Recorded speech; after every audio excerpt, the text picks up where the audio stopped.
Welcome to the latest episode of Completely Unoriginal, your source for all things nerd-related here at Dakota Broadcasting.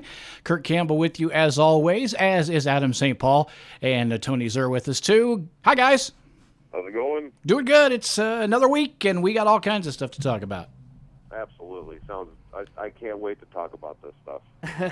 Well, it's a pretty exciting topic for you guys especially. Well, I didn't have a strong really opinion to talk about a whole lot of things this week, but Tony apparently he wants to go on some sort of rant about the Alien franchise, which we know the Neill Blomkamp is creating the next movie, Alien 5, and also the Ridley Scott is returning to... Turn me down again. There you go. Yeah, sorry. Well, just because then it echoes in my thing. So, but anyway, the Ridley Scott will be directing the next Ridley Scott. the next Prometheus movie, and we'll start there. So, Tony, why don't you start off the conversation? Well, I just read before you guys gave me a call. I just read that is it Blomkamp? Yes, Blomkamp. Okay. Blomkamp. I read that the pitch for his Alien 5 was called Alien Xeno, like Xeno. So we'll see. That might be what our Alien 5 might be called, as Alien Xeno. But they had to do a little bit of rewrites because Ridley Scott didn't want to mess with the plot of Prometheus 2 that they are just now kind of getting into filming, and they set a date and everything. So I'm just really stoked. The concept art looks really good that Blomkamp came out with earlier this year. I think in January it was. And I'm just super stoked for it. Kurt, what do you think? Here's the thing: his first movie, District 9, is amazing. There's no question about it. But he's kind of suffered from the M. Night Shyamalan syndrome, where his films have gotten decreasing, or they've decreased in quality, I guess you might say. Chappie, really a flop everywhere. Nobody seemed to really care for it much. I think if he gets back to his roots and, with the tension and such that he built with District 9 and his ability to work with effects and make creatures believable, I just hope his storytelling skills are up to the task. So I'm hopeful but not terribly optimistic. Is that the correct phrase I'm looking for here? I want it to be good. I want it to be the best Alien film since the original, but I don't have really high hopes for that, so I don't know. I'm kind of in the middle. Here's the thing. Dan O'Bannon wrote the original Alien script, and it was going to be at the time, it was supposed to be a one-shot horror movie, haunted house film in space, right, basically. And now there's a lot of subtext in his writing and things like that, and we could go over those if you want, but point is, it was never meant to be this large, overarching, giant movie universe, sequel-driven monster, because it just so happened that Alien 2 came out, and then you got guys like Cameron, who introduces the idea of the Queen, and we still didn't know what the space jockey was and things like that, and comic books and stuff just totally elaborated on that backstory. Basically, this has exploded from nothing, is what I'm getting at. All this lore and all of this stuff, especially in the Prometheus films, and I just don't think it works necessarily. Wasn't a big fan of Prometheus. Looked gorgeous. I thought it was. I didn't care for it all that much. I'm gonna of course see the next one as well, but at the same time, wasn't my favorite. And I'm not a big fan of the Neill Blomkamp, as I like to refer to him as. I don't know why necessarily, just because my guys at Red Letter Media call him that. So, and I just don't know where they're gonna go from here, because I think Ripley's coming back, and she's died twice, maybe once for sure. Well, we know that. Go ahead. I'm sorry. Okay, here's the deal. The rumor is it's going to completely retcon Alien 3 and Resurrection. They're not going to exist after this movie. So they're going out of canon. In other words, they're taking those out of canon. Okay, that's fine. There's a lot of public outcry that they want Juno Temple to play an older version of Newt, and Bill Paxton really wants to get in it, but Michael Biehn was approached to be in it as well. And that's what the concept art, if you guys saw it, the concept art shows Ripley wearing this kind of shielded helmet made from an alien head or something like that, and then you have Michael Biehn standing right behind her, and his face is all scarred up and everything. And so, and going back to what you guys were saying about Blomkamp, and hear me out on this. I am these days, especially with all the superhero stuff coming out and everything, and all the reboots and remakes and let's bring this back and everything, I long for original work. Right. And if you ask me, Elysium was a very, very well done original work, and I really enjoyed Elysium. A lot of people didn't, but I thought that it was something new, something fresh, and I liked that world that he brought us into and everything. And it was kind of down and dirty, and I really, really liked it. And honestly, if you look at the stuff for Elysium, originally they wanted Eminem to play it. And Eminem wanted it all to be filmed in Detroit. Neill Blomkamp said no. So you know that he cares about his work enough to say no to an A-list actor that probably would have brought in a shitload of money. Tony, I'm going to stop you right there. Eminem is not an A-list actor. I'll agree with you. Yeah, I got to go against. Yeah, I got to go against you there, Tony. He's not an A-lister. In fact, I know some of that story, and also Neill Blomkamp, he hired or casted 2 more musicians in Chappie, and they were awful. He, for some reason, seems to like to. He might have a thing for musicians. He wants to meet them. He wants to work with them, wants to hang out with them. So then he casts them in his movies. Sometimes, and Chappie especially, to its detriment. He obviously wanted to do that with Elysium too. And I know I'm just speculating here, but that's what this show is for. That to me sounds like a guy trying to, I'm going to meet cool people rather than cast the right people for the role. The thing I don't like about even District 9 for that matter too, what I don't like about Neill Blomkamp's films is that they are so heavy-handed with their symbolism, with their metaphors, with what they're trying to get at you. It's quite clear that apartheid law is what he is getting at. Of course, the aliens represent the African Americans in South Africa, and the government is the government, just like it was back then. And then you go to Elysium. It's clearly about illegal immigration. People have a bad situation where they are at on Earth, so they use, they do what they can to try to get to Elysium, which is off planet and things like that. And then in Chappie,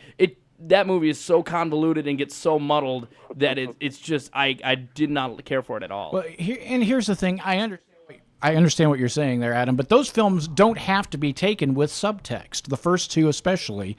District 9 can be taken exactly as it is, as aliens from outer space being assimilated into our society poorly, and Elysium as a science fiction, the haves and the have-nots. And you're trying too hard to force subtext into them, I think, and that takes away from your appreciation of them a little bit there. Well, it's just like Star Trek. If you read a lot into Star Trek, you'll see that the Klingons represent the angry side of humans. Right. The Ferengi represent the greedy side of humans and stuff like that. There's subtext all over the place. But I mean, like you said, if you just look at it the way it is, I mean, District 9 was a great movie. Elysium, I mean, come on, dude. The first on-screen death of Jodie Foster, I've been begging for that for years. And they brought it to me, and it was awesome. She got stuck in the throat. She didn't die of cancer. No, she got stuck in the jugular by that dude, that Charlton Copley, who I absolutely just love his work. He is awesome in everything that he touches. In that movie, that was a real. When I first saw Kruger, I didn't know that was him, and then I heard him speak, and I was just like, "Holy crap, is that dude?" I mean, that was a really, really well done movie, and I really liked Spider, and so I'm thinking about him taking over, and we deserve a good alien movie. There's no question there, Adam. You'd agree with that, wouldn't you? Yeah, I would absolutely agree with that. But aren't you kind of contradicting yourself in a way, Tony? Because you're saying how you like Neill Blomkamp's work because he is, bringing out all of these original ideas in a world of sequels and reboots. Now, mind you, I also think that a lot of his, especially when it comes to sci-fi, Chappie especially, it's such a played out sci-fi, and it doesn't have any new or unique takes on it. Any unique or new takes it has on it makes people not like it because it's unlikable villains basically that are the focal point of that film. The two South African musicians that are star in that movie. But anyway, you like Neill Blomkamp because he has all these original ideas and everything. Now you want him to return to a tried and worn out franchise that we haven't seen a good movie in several years. It just, to me, doesn't seem to make sense. Wires are getting crossed. I think this is going to be his J.J. Abrams Star Trek. I really think that he's going to come out with an original work based on the first two Alien movies. He's not trying to stretch anything further than it already has been stretched. He's going back and he's saying, this is what should have happened. Here it is from the mind of somebody who brought us some really, really cool movies. He's done his original work. He's done his independent films and stuff like that. And so he's taking this, and maybe it's even a pull for him to kind of say, I need to get back in the Hollywood light. How can I do that? I can do something big, and it's something that I care about, and people are going to like it. And I think that people are going to be raving his name after this movie. I hope. Oh my God, I hope. I get how you feel. It's how I felt when my nerd overlord Joss Whedon did the Avengers film. I knew in my heart of hearts that this was going to be the movie that propelled him to being an A-list director and one of the top names in Hollywood. But there were a lot of people, the guy that made Buffy's doing the Avengers, it's going to be the worst film ever. And boy, were they wrong. So I know how you feel, and I hope you're right too, because I want to see, most importantly, the most kick-butt alien movie since Ridley Scott's original. That's what I hope for. And I am a fan of Cameron's Aliens. I love it. It's a different tonal film, but it's a great action thriller horror monster movie. It's fantastic. So 3, and I'm a Fincher fan, so I see what he was going for, and I admire it for that. And that was going to be my next point. I think and movies are doing this in general, which I'm not a big fan of. The fans, because you need to take a little ownership when you screw up, in my opinion, okay? Mm-hmm. You know what? We tried to do something different. Fans didn't react well to it. And so therefore we're going to do this and that. Say what you will about Terminator Genesis, and I know you hated that movie, Tony, and I don't blame you. Oh they are at least saying, we're going to try to keep going with sequels. We're going to most of the time, 9 out of 10 times, I think, if you ask someone who created something special, something that they, that fans got behind and really liked, they never once said, well, we took into account what we thought the fans would like and we went and did this. No, the director says, I made the movie that I liked, that I wanted to see, and if other people like it, then great. I'm really happy about that. You need to... And especially with Alien 3, because Alien 3 is not a terrible movie. No, it's actually a good movie. It's a crazy downscaled from, or brought back when you go from one alien to all sorts of aliens back to one alien. That probably wasn't great, and also unceremoniously killing off Newt and Michael Bihn's character. No, Bishop. Hudson. Thank you. Yes. Hicks, yeah. Unceremoniously killing off Newt and Hicks after you watch this whole movie the first time, and so happy that they survived, only to get them killed right away. I get why people don't like it, but at the same time, it's a well-made movie. It was Fincher's first effort that he had to start. I mean, if you know the production problems that movie had, it's unbelievable. And my point is, I think it's just a disservice to, they didn't like it, so we're just gonna forget it ever happened. Move on.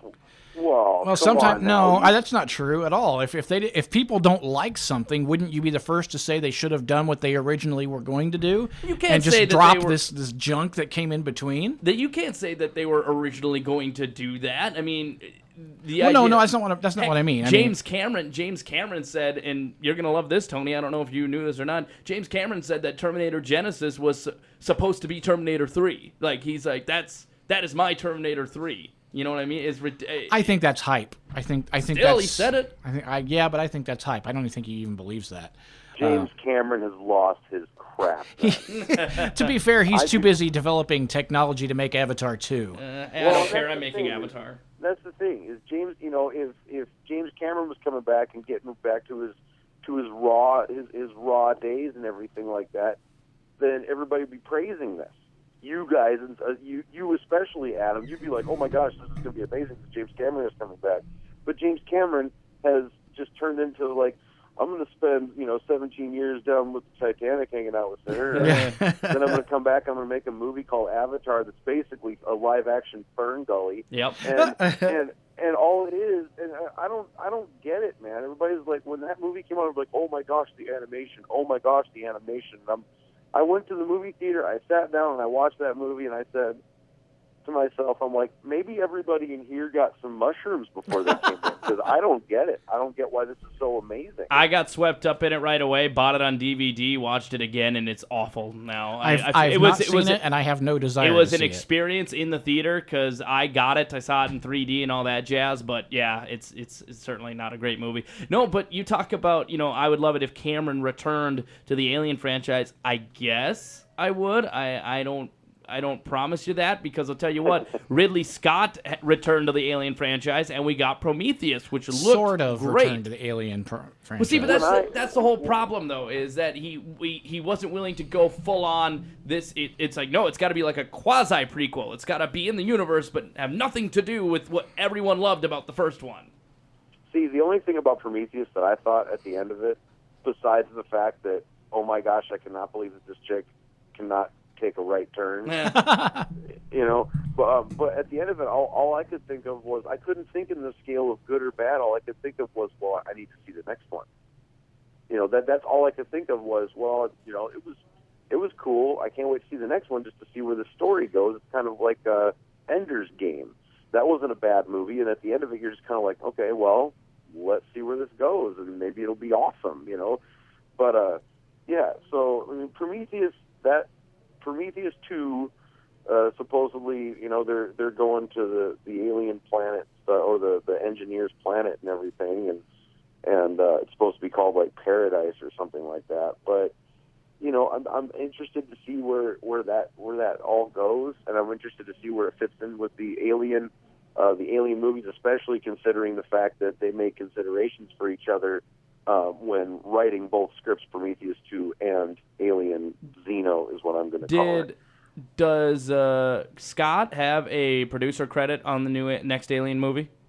I didn't see his name in there at all. No. Okay, I'm wondering if he does or not. He might have one, and if so, he's going to be a busy guy in the coming years here, because he's got Prometheus 2, and I know he wants to make a third one. He also has the reboot or the sequel rather, to Blade Runner, which is happening. Yeah. And I don't think he's directing, but he's still producing. He's a producer, yeah. And I think he might have a producer credit on the Alien reboot as well. So he's gonna be a busy guy in the coming years here. He's getting up there too. He's not a spring chicken anymore. So it's amazing that he stays as busy as he does. Maybe that's how he stays young and stays active and vital. But hey, if George Miller can make Mad Max at age 70, I guess Ridley can do whatever he wants. Speaking of age, I have to say this. I'm really excited to see Ripley come back, because she is, in my eyes, the greatest female heroine of all time. Possibly. Yep, I can argue for that. And how cool would it be, considering how many Jerry action films there are out these days? How cool would it be for Sigourney Weaver to come in there and blow every single one of those guys and every single one of their Jerry action films out of the water? Mm-hmm. That would be cool. Personally, I think that's how they should do the next Expendables film. She just comes in and kills them all at the end. That's how they should end that series. Real quick, we are running out of time here. I wanted to bring up one. I just thought of this, and it was something I wanted to touch on last week, but we just didn't get around to recording a show. That's why we're doing it early this week. Anyone excited to see Ronda Rousey take on the role that Patrick Swayze made famous in Roadhouse? Nope. You're not? Nope. I don't like Roadhouse. It's awful. No, Roadhouse is terrible. It's awful. But Ronda Rousey's awesome. Okay, yeah, she's awesome at kicking people's asses, and the only reason why now she's turning into this like little actor or actress is because of the fact that the only other person that she could fight right now is a dude, and no dude wants to come out of there either way saying I beat up a girl or I got beat up by a girl. And so now she's going off into this. Let's not touch Roadhouse. Patrick Swayze hasn't been dead long enough in my eyes. Roadhouse is awful. Have her go and play in a remake of Tu Wong Fu as his character, and she plays a dude playing a chick. I'd watch that. I'd watch that movie. Anyway, I'd buy that for $1. Yeah. So, all right, that's going to do it for us on Completely Unoriginal. Once again, thank you so much to Tony Zur and Kurt Campbell for joining us. I'm Adam St. Paul. Until the next time.